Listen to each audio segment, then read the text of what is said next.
Oke, baca. Tapi mereka terangkat, tapi mereka terangkat, melipat. Mereka melipat dan melompat. Mereka menenggelamkan badan.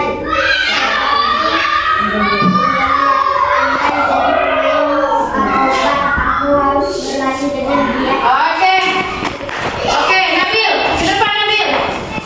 Ayo kita lihat. Apakah Nabil bisa suaranya besar, coba. Suaranya besar. Besar.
Aisyah sama Dinda. Kesimpulan hasil diskusi kami menyimpulkan bahwa membaca dengan ekspresi membantu pendengar lebih memahami isi cerita. Ya. Tanggapan terhadap kelompok lain. Ya. Kelompok 2 70% bagus, kurang 30. Kurang ekspresi. Kelompok 3 kurang ekspresi dan suaranya 50%. Oke, itulah tanggapan mereka. Tanggapan mereka terhadap kelompok 2 dan 3. Katanya kelompok 2 70% bagus, kurang ekspresinya 30%. Kelompok 3 kurang ekspresi, suaranya 50%. Oke, tepuk tangan semuanya. Tepuk tangan.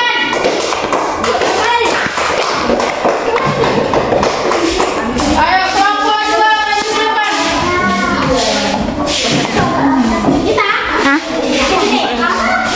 Ayo kelompok 2 baca nama kelompoknya.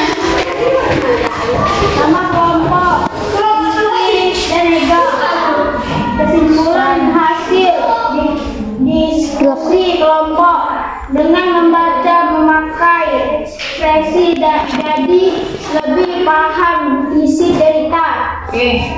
Tanggapan terhadap presentasi kelompok lain. Kelompok 1. 40%, kelompok 3 10%. Bagus. Ini kelompok 1 40%. Kurang jelas dalam Mengekspresikan. Kelompok 3 100% bagus jelas saat mengekspresikan permainan. Oke, tunggu. Jangan dulu sana. Oke, kata kelompok 2, kelompok 1 40% kurang jelas dalam mengekspresikan. Kelompok 3 100% bagus, jelas di saat mengekspresikan permainan.